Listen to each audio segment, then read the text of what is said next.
Vanishing hiker. I've always loved hiking. The solitude, the connection with nature, the thrill of exploring uncharted territories. It's my escape from the daily grind. Living near the Appalachian Trail, I had plenty of opportunities to indulge my passion. But nothing could have prepared me for what happened last summer. This is my story. It was a Friday afternoon in late June when I decided to take a long weekend hike. I packed my essentials: a tent, sleeping bag, enough food and water for 3 days, and my trusty journal. I wanted to document my journey into a part of the forest that was less traveled. The weather was perfect, and I felt a thrill of anticipation as I set out. The first day was uneventful, just the way I liked it. I hiked for hours, immersing myself in the sights and sounds of the forest. By late afternoon, I found a perfect spot to set up camp near a bubbling brook. After setting up my tent, I cooked a simple meal, wrote in my journal, and turned in for the night. I slept soundly, lulled by the soothing sounds of the forest. The next morning, I woke up early, eager to continue my exploration. I packed up and followed an unmarked trail that branched off from the main path. This trail was narrower and less maintained, but I loved the challenge. The deeper I went, the more isolated I felt. It was as if I was stepping back in time, into a place untouched by civilization. By noon, I was deep in the forest. I found an old, abandoned campsite. There was a dilapidated tent, some rusted cooking utensils, and a scattering of personal belongings. It looked like it had been deserted for years. Curiosity got the better of me, and I began to search the area. I found a journal, half buried under leaves and dirt. It was weather-worn and falling apart, but I could still make out the entries. It belonged to someone named Jake. The last entry was dated 3 years ago. Jake wrote about his hike, much like I did, but his entries became increasingly frantic. He wrote about strange noises at night, feelings of being watched, and finding odd symbols carved into trees. His last entry was the most disturbing. He described seeing a shadowy figure in the woods, always just out of sight, always watching. The entry ended abruptly, mid-sentence. I felt a chill run down my spine. It was as if Jake had disappeared while writing. I pocketed the journal and decided to move on. The discovery had unnerved me, but I tried to shake it off. I continued hiking, but I couldn't shake the feeling of being watched. Every rustle of leaves, every snap of a twig made me jump. I told myself it was just my imagination, but the feeling persisted. As evening approached, I found another spot to camp. I set up my tent quickly, ate a cold dinner, and crawled inside, clutching Jake's journal. I read through his entries again, trying to make sense of them. What had he seen? What had happened to him? I didn't have any answers, only a growing sense of unease. That night, I woke up to a strange noise. It was a low, guttural growl, unlike anything I had ever heard. My heart pounded in my chest as I strained to listen. The growl came again, closer this time. I grabbed my flashlight and unzipped the tent, peering into the darkness. The beam of light cut through the night, but I couldn't see anything. The growl had stopped. I sat there, flashlight in hand, for what felt like hours, but the noise didn't come back. I finally lay down, but sleep eluded me. I lay awake, listening to the sounds of the forest, every noise amplified by my fear. The next morning, I decided to head back. The forest no longer felt welcoming, it felt oppressive, even menacing. I packed up quickly and started retracing my steps. But something was wrong. The trail didn't look familiar. I had a good sense of direction, but now I felt disoriented, lost. Panic set in as I realized I was wandering in circles. I tried to calm myself, taking deep breaths and focusing on finding landmarks. But the forest seemed to shift around me, confusing me further. Hours passed, and the sun began to set. I was exhausted, hungry, and scared. As darkness fell, I found myself back at the abandoned campsite. I stared at the dilapidated tent and Jake's scattered belongings. It was as if I had never left. I set up my tent nearby, too tired to go any further. I ate the last of my food, knowing it wouldn't be enough. I needed to find my way out soon. That night, the growling returned. It was louder, closer. I could hear it circling my tent. My flashlight flickered and died, leaving me in total darkness. I clutched my pocket knife, the only weapon I had, and waited. The growl stopped, replaced by heavy breathing. I felt a presence outside the tent, something huge and menacing. The tent flap rustled, and I held my breath. Seconds felt like hours. Then, the breathing stopped, and the forest was silent. I stayed awake, too terrified to move. Eventually, exhaustion took over, and I drifted into a restless sleep. I woke up at dawn, stiff and sore. The forest was eerily quiet. I packed up and started walking, determined to find my way out. As I walked, I noticed the symbols Jake had described, carved into trees along the trail. They were crude, almost primitive, and sent shivers down my spine. I walked for hours, following the trail of symbols, hoping they would lead me to safety. But the forest seemed endless, a labyrinth with no exit. I was losing hope, my energy waning. I sat down to rest, feeling utterly defeated. That's when I saw it, a shadowy figure, standing among the trees, watching me. My heart raced as I stared, unable to move. The figure didn't move either, just stood there, a dark silhouette against the forest. I blinked, and it was gone. I got up and started running, driven by sheer panic. I didn't know where I was going, only that I needed to get away. The forest blurred around me as I ran, branches scratching at my arms and face. I stumbled and fell, scraping my knees, but I didn't stop. I had to keep moving. Finally, I burst out of the trees and onto a road. I collapsed, gasping for breath, relief flooding over me. I was out. A passing car stopped, and the driver helped me to my feet. I told them I was lost, and they drove me to the nearest town. I never went back to that part of the forest. The memory of what happened still haunts me. I don't know what I saw, or what happened to Jake, but I do know this: some places are meant to be left alone. There are things in the woods that we're not meant to understand, things that watch and wait, and sometimes they find you.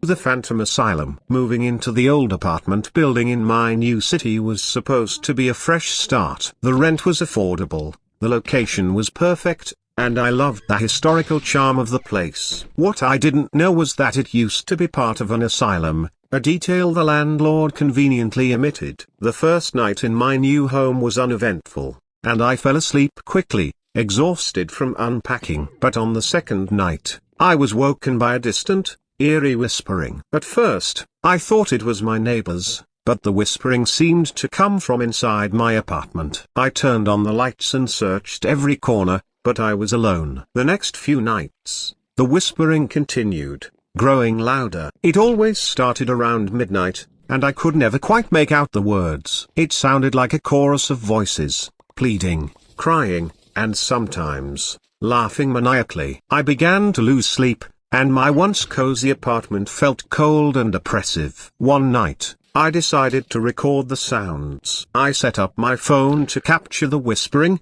hoping to have proof of my experiences. The next morning, I listened to the recording. It was filled with the eerie whispers, but there was more: faint screams and the sound of metal clanging. My heart pounded as I realized what I was hearing.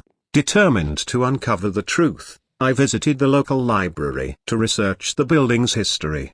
What I found was horrifying. The building had once been a part of the city's largest asylum, which was shut down in the 1960s due to allegations of abuse and malpractice. The patients were often subjected to inhumane treatments, and many had died within its walls. Armed with this knowledge, I confronted my landlord, who admitted the building's dark past but insisted that it was all in the past. I didn't believe him. That night, the whispering escalated into full-blown cries for help. I felt a cold hand brush against my arm, and the lights flickered violently. I decided to leave. I couldn't stay in a place where the ghosts of the past refused to rest. As I packed my belongings, I noticed a piece of paper slipping out from under the floorboard. It was a page from an old journal, written by a former nurse. She described the horrors she had witnessed and how the spirits of the patients lingered, seeking justice. I left the building that night, never to return. I moved to a new city,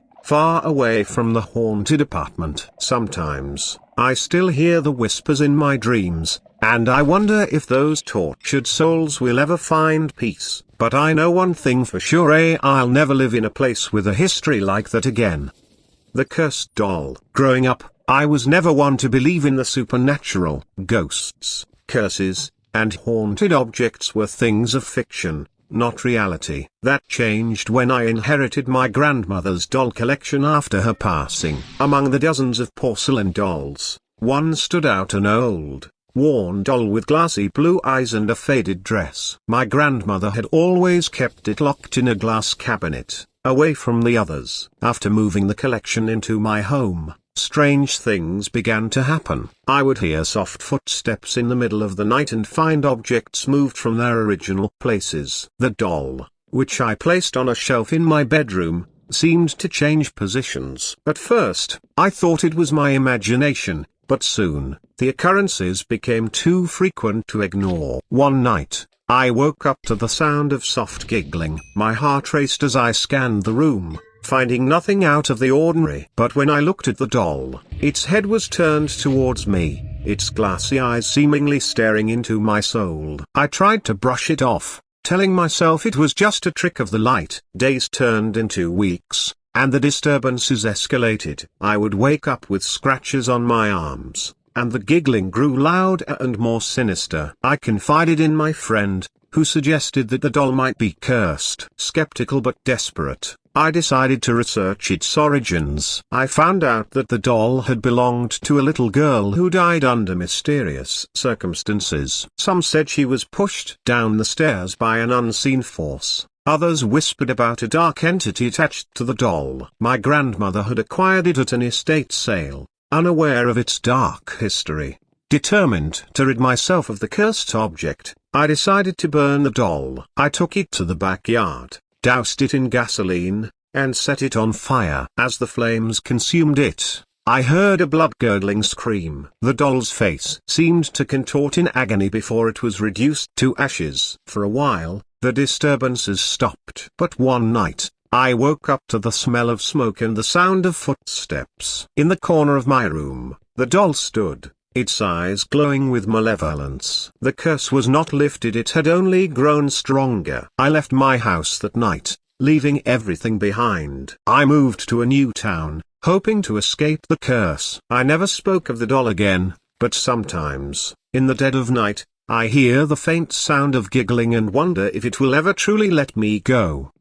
I've always considered myself a rational person. I don't scare easily, nor do I believe in the supernatural. As a scientist, I rely on facts and evidence, and the unexplained has always been something to be solved, not feared. But what happened last summer has left me questioning everything I thought I knew. It began with an old house. A distant relative I'd never met passed away, leaving me her estate. I wasn't thrilled. I had no desire to uproot my life for a dilapidated property in the middle of nowhere. Still, curiosity and a sense of duty compelled me to check it out. The house was a hulking Victorian manor, perched on the edge of a small town I'd never heard of. The locals called it the Old Bellamy Place and spoke of it with a mixture of reverence and fear. According to town law, it had a history of strange occurrences, though no one could provide any concrete examples. Just whispers of odd lights, inexplicable noises, and a pervasive sense of dread. The drive up the winding road that led to the house was unnerving. The trees formed a dense canopy overhead, casting long, eerie shadows. The manor itself looked like something out of a Gothic novel, with its towering spires and dark, weathered facade. As I pulled into the gravel driveway, I couldn't shake the feeling that the house was watching me. Inside, the house was even more unsettling. It was like stepping back in time. Dust covered everything, and the air was thick with the scent of mildew and decay. The furniture was old and ornate, but covered in sheet, giving the place a ghostly appearance. I spent the first few hours exploring, trying to get a sense of the layout. The place was huge, with countless rooms and hidden passages. Night fell quickly, and the house seemed to take on a life of its own. The creaking of the old wood, the distant dripping of water, and the rustling of the wind outside all combined to create an oppressive atmosphere. I decided to stay in one of the upstairs bedrooms, figuring it would be less creepy than the ground floor. Sleep didn't come easily. Every sound seemed amplified in the stillness of the night. Around midnight, I heard a faint whispering. At first, I thought it was just the wind, but it grew louder, more distinct. It sounded like a conversation, but I couldn't make out the words. My rational mind tried to dismiss it as my imagination, but a cold dread settled in my chest. I decided to investigate, grabbing a flashlight from my bag. The whispering seemed to be coming from the far end of the hallway. As I approached, the temperature dropped noticeably, and I could see my breath fogging in the air. The sound led me to a door I hadn't noticed before, hidden in the shadows. It was slightly ajar, and the whispering was clearer now, though still unintelligible. Pushing the door open, I found myself in a small, windowless room. The walls were lined with shelves filled with dusty books and strange artifacts. In the center of the room was an old wooden table, and on it lay an open book. The whispering was coming from the book itself, though the pages were blank. I reached out to touch it, and the whispering stopped abruptly. The silence was deafening. Suddenly, the door slammed shut behind me. I spun around, my heart pounding in my chest. The room was plunged into darkness as my flashlight flickered and died. Panic set in as I fumbled to turn it back on. When the light finally flickered back to life, I saw something that made my blood run cold. Standing in the corner was a shadowy figure, tall and indistinct, with eyes that seemed to glow in the darkness. It didn't move, but I could feel its gaze piercing through me. I backed away slowly, my mind racing. This couldn't be real. I must be dreaming or hallucinating. The figure remained motionless, but the air around it seemed to shimmer, like heat waves rising from the pavement on a hot day. I forced myself to look away and tried to open the door. It was locked. The whispering started again, louder and more urgent. I turned back to the figure, but it was gone. In its place was the book, now open and filled with writing. The words seemed to writhe on the page, shifting and changing as I tried to read them. I felt a compulsion to touch the book again, to understand what it was trying to tell me. As my fingers brushed the pages, a jolt of electricity shot through me, and the world around me dissolved into darkness. I woke up on the floor of the small room, the book closed beside me. The whispering had stopped, and the house was silent. My head throbbed,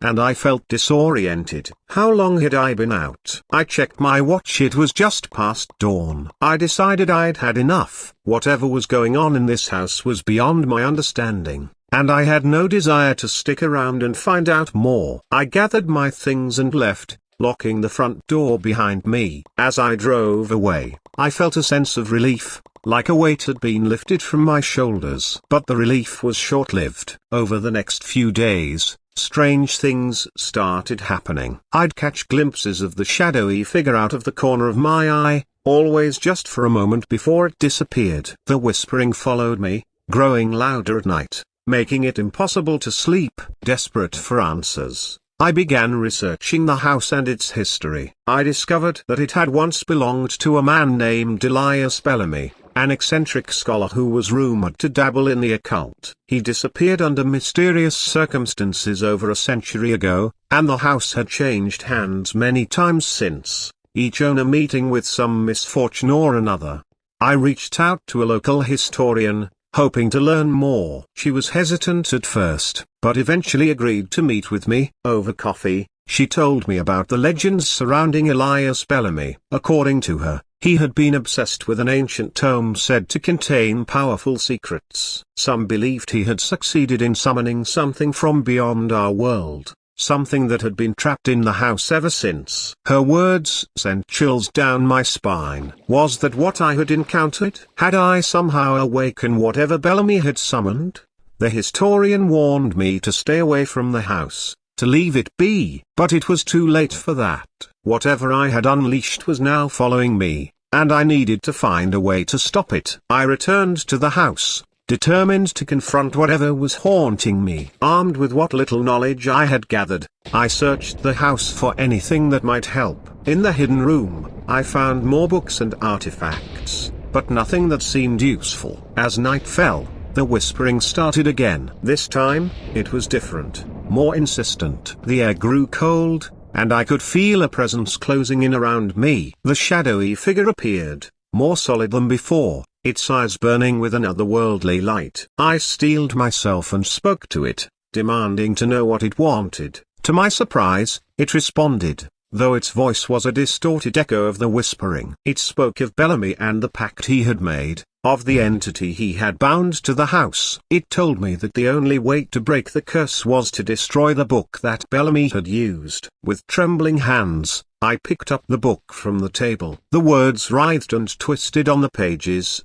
and I could feel the power emanating from it. Taking a deep breath, I tore the pages out and set them on fire. The flames burned blue and green, casting eerie shadows on the walls. The figure screamed, a sound that pierced my very soul. The house shook, and for a moment, I thought it would collapse. But as the last of the pages turned to ash, the figure began to fade, its form dissolving into nothingness. The whispering stopped, and the house grew still. I felt a strange sense of calm wash over me. It was over. The curse had been broken. I left the house for the last time, watching as the first rays of dawn broke over the horizon. I knew I would never forget what had happened, but I also knew that I had survived, that I had faced the darkness and emerged victorious. But even now, as I sit here writing this, I can't shake the feeling that something is still watching me. The shadowy figure haunts my dreams, and the whispering, though faint, has never truly left. The rational part of me wants to dismiss it as lingering trauma, but a deeper, more primal part of me knows the truth. Some doors, once opened, can never be fully closed.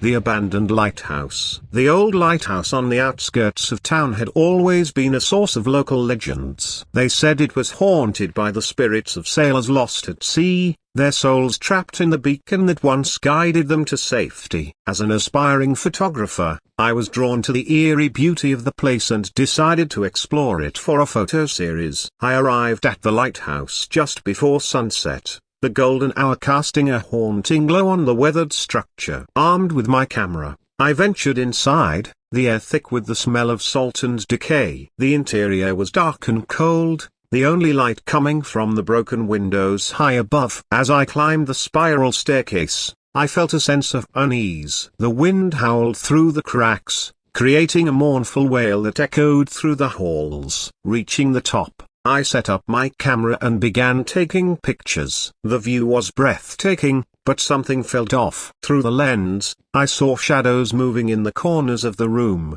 shapes that didn't belong. I lowered my camera and saw nothing. Shaking off the feeling, I continued shooting, but the sense of being watched grew stronger.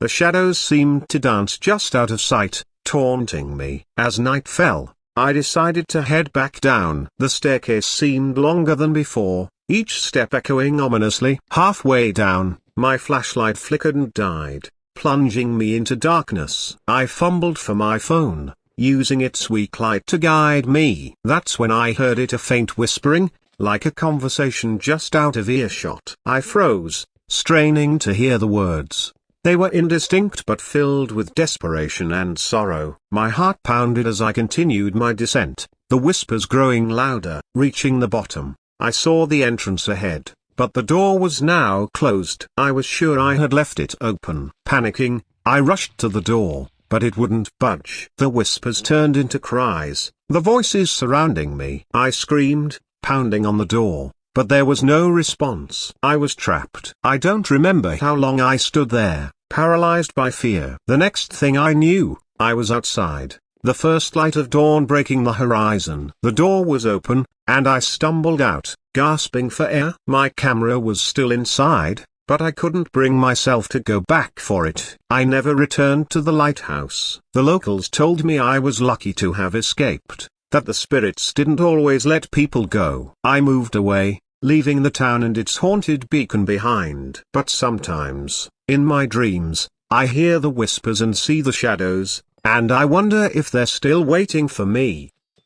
The mirror's reflection. My grandmother's house was filled with antiques, each with its own story. But there was one item that always gave me chills, an ornate, full-length mirror in the guest bedroom. She claimed it had been in the family for generations, passed down from her grandmother. It was beautiful but eerie, with an intricately carved frame and an impossibly clear reflection. As a child, I avoided the guest bedroom, but after my grandmother passed away, I inherited the house. Moving in, I decided to face my irrational fear of the mirror. I placed it in my bedroom, hoping that familiarity would breed comfort. The first night with the mirror was uneventful. I glanced at it before bed, seeing only my reflection. But over the next few days, strange things began to happen. I would catch glimpses of movement out of the corner of my eye, only to find nothing there. Sometimes, my reflection seemed delayed, as if the image lagged behind my movements. One night, I woke up to a soft tapping sound. Groggy, I looked around and saw nothing. But as I turned back to the mirror, I saw a figure standing behind me. I spun around, heart racing, but my room was empty. Turning back to the mirror, the figure was gone. It had been a woman, pale and ghostly, with dark, hollow eyes. Terrified, I covered the mirror with a sheet, hoping to block whatever was haunting it. But the disturbances continued. I would hear whispers at night, and objects in my room would be moved. The sheet would sometimes be on the floor in the morning, despite my efforts to keep it in place. Desperate for answers, I researched the mirror's history. I discovered that it had once belonged to a wealthy woman named Eliza, who was known for her beauty and vanity. Legend had it that she had made a pact with a dark entity to preserve her youth, binding her soul to the mirror. She died young, but her spirit was said to be trapped within the glass, cursed to watch the living. Determined to free myself from the mirror's curse, I sought the help of a local historian and paranormal expert. She advised me to return the mirror to its original location and perform a ritual to release Eliza's spirit. Following her instructions, I loaded the mirror into my car and drove to the mansion where Eliza had lived, now a crumbling ruin. Under the historian's guidance, I performed the ritual, lighting candles and reciting incantations to release Eliza's soul. As I finished, a cold breeze swept through the room, extinguishing the candles. The mirror's surface rippled, and I saw Eliza's reflection one last time. She smiled, and then she was gone. I left the mirror in the mansion, never to return. The disturbances ceased, and my life returned to normal. But sometimes, I still feel a chill when I pass by a mirror, and I wonder if Eliza's spirit is truly at peace or if she's found a new mirror to call home.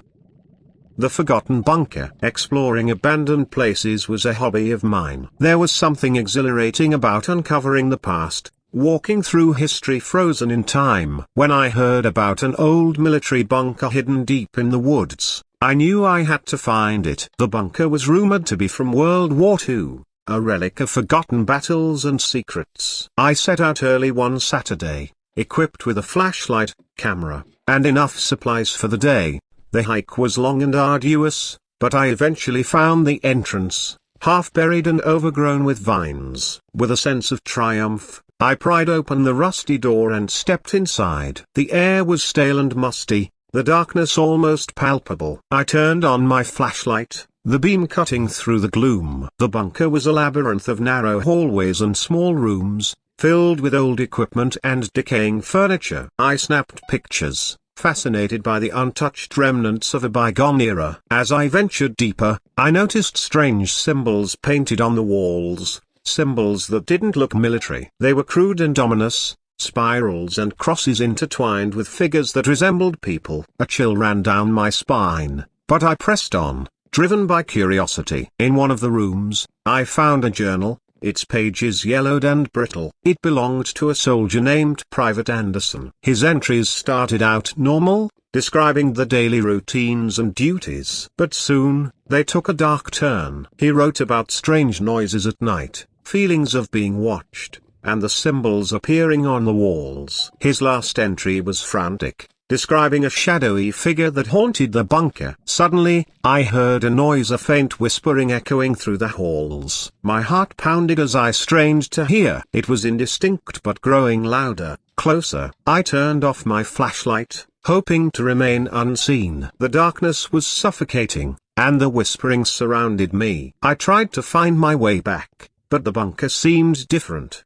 The hallways unfamiliar. Panic set in as I realized I was lost. The whispering turned into cries, desperate and mournful. I stumbled through the darkness, feeling my way along the walls. In my haste, I tripped and fell into a room I hadn't seen before. The air was colder, and I felt a presence, something malevolent. I turned on my flashlight, and there it was, the shadowy figure from Anderson's journal. It stood in the corner, featureless and dark, watching me. I scrambled to my feet and ran, the figure close behind. The bunker seemed to twist and turn, the hallways leading me in circles. Finally, I saw the entrance ahead, the faint light of day seeping through. I burst out, gasping for breath, and didn't stop running until I was far from the bunker. I never returned to that place. The journal's warnings echoed in my mind, and I knew the bunker's secrets were better left buried. Sometimes,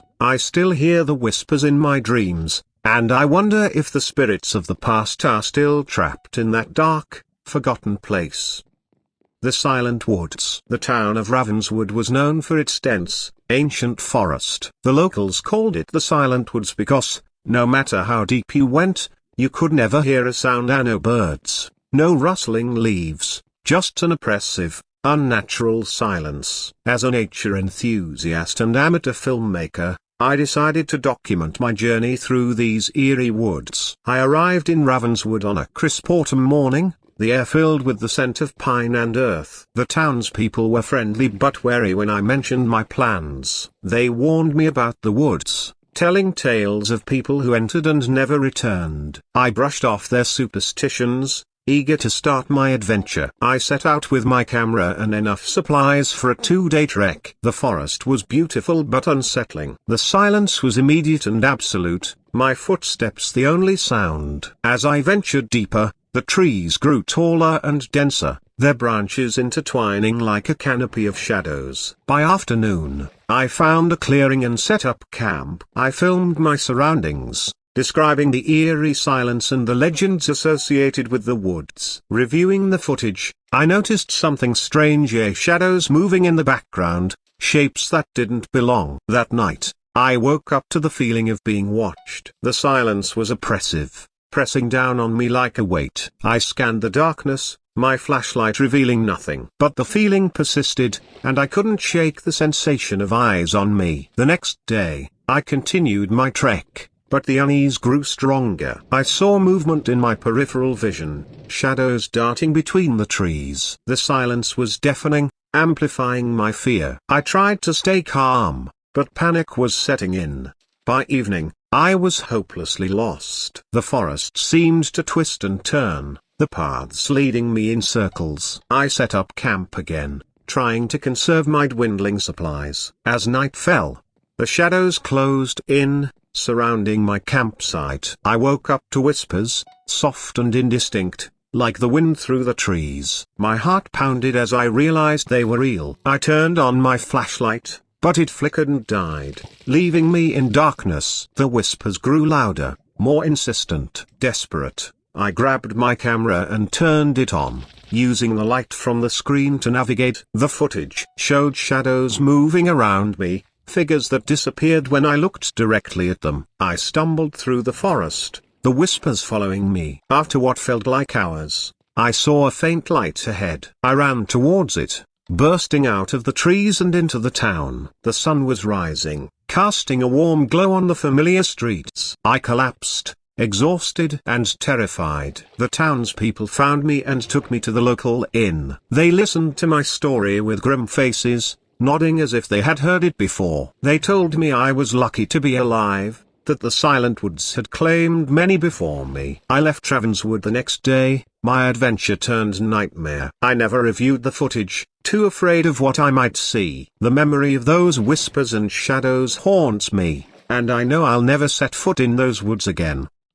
The village of Eldermist was a place that time seemed to forget. Nestled deep in a valley surrounded by dense, ancient forests, it was a world apart from the bustling cities and towns. The villagers lived simple, quiet lives, bound together by traditions and the eerie stillness that pervaded their home. I had always heard rumors about elder mist, whispered tales of strange occurrences and unsettling disappearances, but nothing prepared me for what I experienced when I finally set foot in that forsaken place. It all began when I received a letter from an old friend, Sarah, who had moved to Eldermist a few years ago to take care of her ailing grandmother. The letter was cryptic and filled with a sense of urgency, begging me to come to the village as soon as possible. Concerned for her safety, I packed a small bag and set off on the long journey. As my car approached the village, a thick fog began to descend, reducing visibility to almost nothing. The road narrowed and twisted through the forest, the trees closing in like silent sentinels. My unease grew with every passing mile, a gnawing sense of dread that I couldn't shake. When I finally arrived, the village seemed deserted. The few people I saw hurried away, avoiding eye contact and speaking in hushed tones. I made my way to Sarah's house, a small, weathered cottage on the outskirts of the village. She greeted me at the door, her face pale and drawn. Her eyes, once full of life, now held a haunted look that sent chills down my spine. She pulled me inside quickly, glancing nervously over her shoulder as if she expected something to leap out of the shadows. "Thank you for coming," she whispered, her voice trembling. I didn't know who else to turn to. I tried to reassure her, but my words felt hollow. The atmosphere inside the cottage was oppressive, as if the walls themselves were closing in. Sarah led me to the small living room and handed me a cup of tea. Her hands shook as she poured the hot liquid, spilling some onto the table. "What's going on, Sarah?" I asked gently, placing a hand on hers. "Why did you call me here?" She took a deep breath, her eyes darting around the room. "It's this place," she said finally. "There's something wrong with it. Ever since I moved here, strange things have been happening. At first, it was just little things or items moving on their own, whispers in the night. But it's getting worse. People are disappearing, and those who remain are changing." A shiver ran down my spine as she spoke. I had always considered myself a rational person, but the fear in Sarah's eyes was undeniable. She wasn't imagining things. "Have you told anyone else?" I asked, trying to keep my voice calm. She shook her head. "The villagers. They won't listen. They say it's just old superstitions, that I'm imagining things. But I know what I saw. Last night, I heard something outside my window. When I looked, there was a figure standing there, watching me. It was tall, and its eyes, they glowed in the dark." I felt a cold sweat break out on my forehead.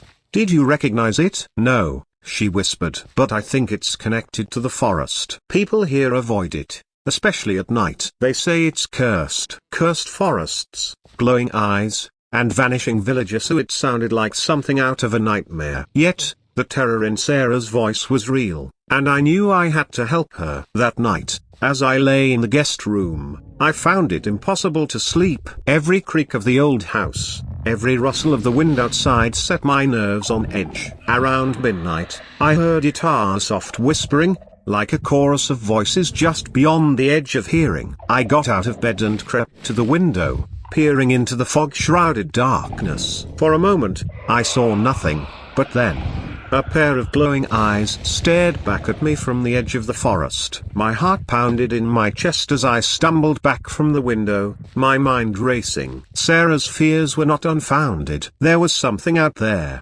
something that watched and waited. The next day, I decided to explore the village and see if I could learn more about the strange occurrences. The villagers were wary, their eyes following me with suspicion. At the local tavern, an old man named Thomas seemed more open to conversation. He had a weathered face and a gaze that spoke of many hard years. "Eldermist has always been different," he said, sipping his ale. "There are old stories, passed down through generations, about the forest and the things that live within it. Most folks here don't like to talk about it.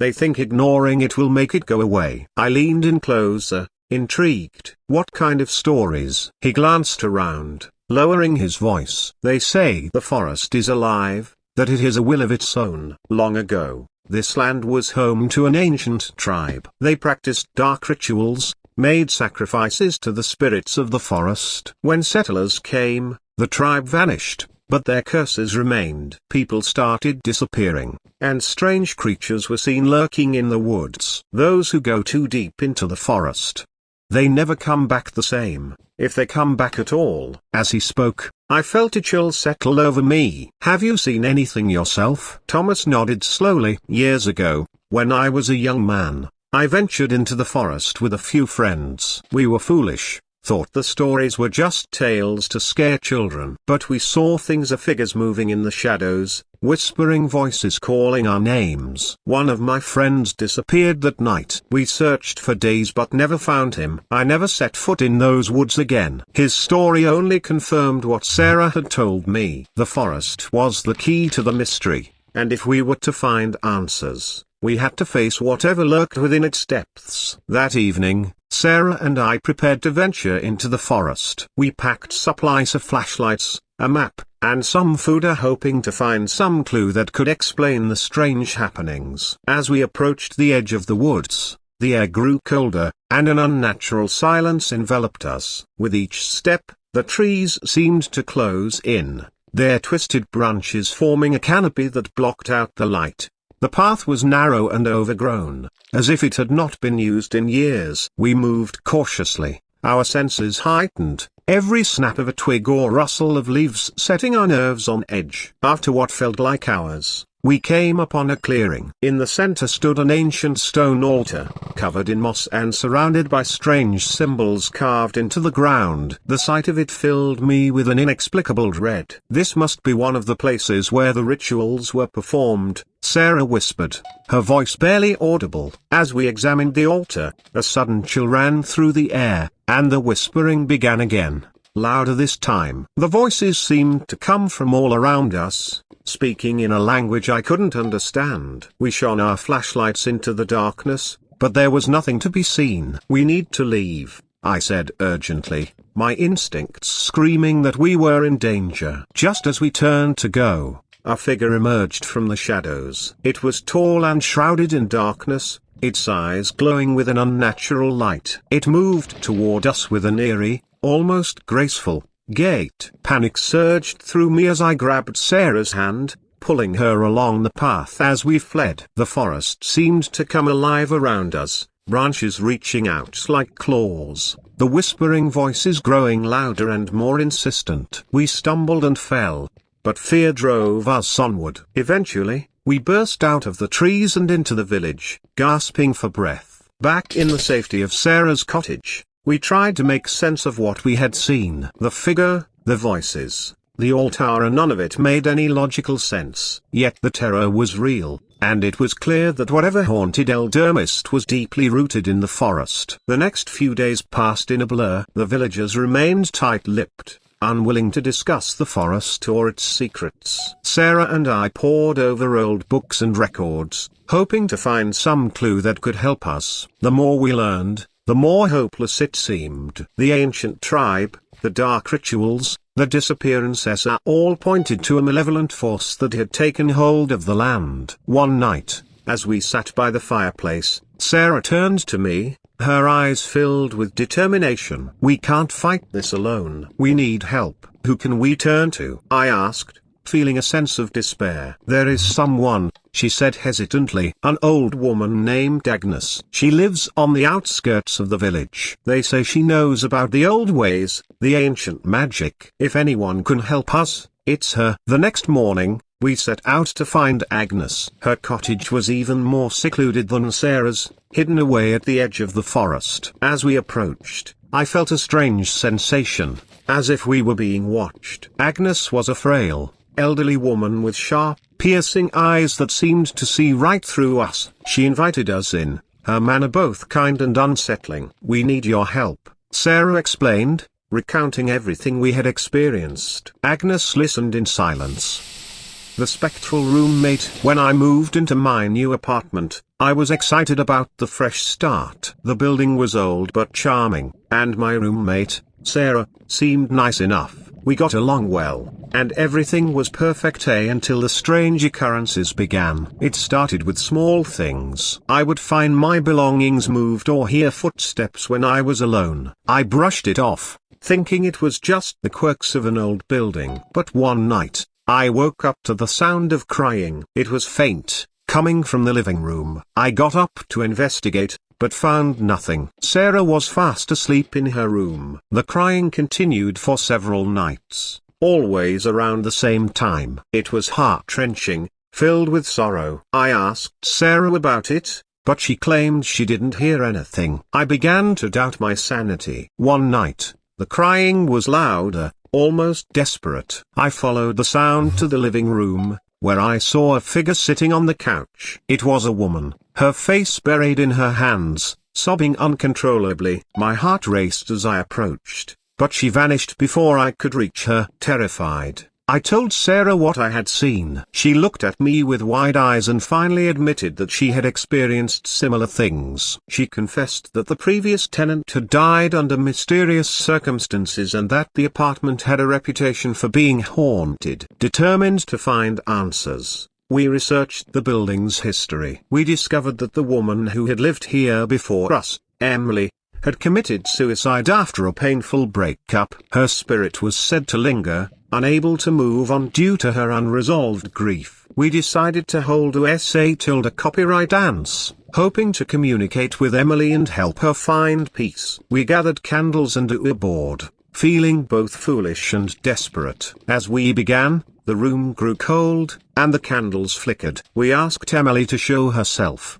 and the planchette moved to spell out her name. The air grew heavy with sadness, and the crying began again, louder and more anguished. We asked how we could help, and the board spelled out forgive. Unsure of what she meant, we continued to ask questions. The answers were fragmented, but we pieced together that she needed closure from her ex-boyfriend. We found his contact information and reached out, explaining the situation. He was skeptical but agreed to visit the apartment. When he arrived, the atmosphere changed. The crying stopped, and a sense of calm settled over the room. He spoke to the air, apologizing for the pain he had caused and expressing his sorrow. As he spoke, a chill swept through the room, and we all felt a presence lift. The crying never returned, and the disturbances ceased. Sarah and I continued to live in the apartment, now free from the haunting. Emily's spirit had found peace, and we felt a sense of closure as well. I'll never forget the experience or the sadness that filled that apartment. It taught me that some spirits linger because they have unfinished business, and sometimes, all they need is a little help to move on.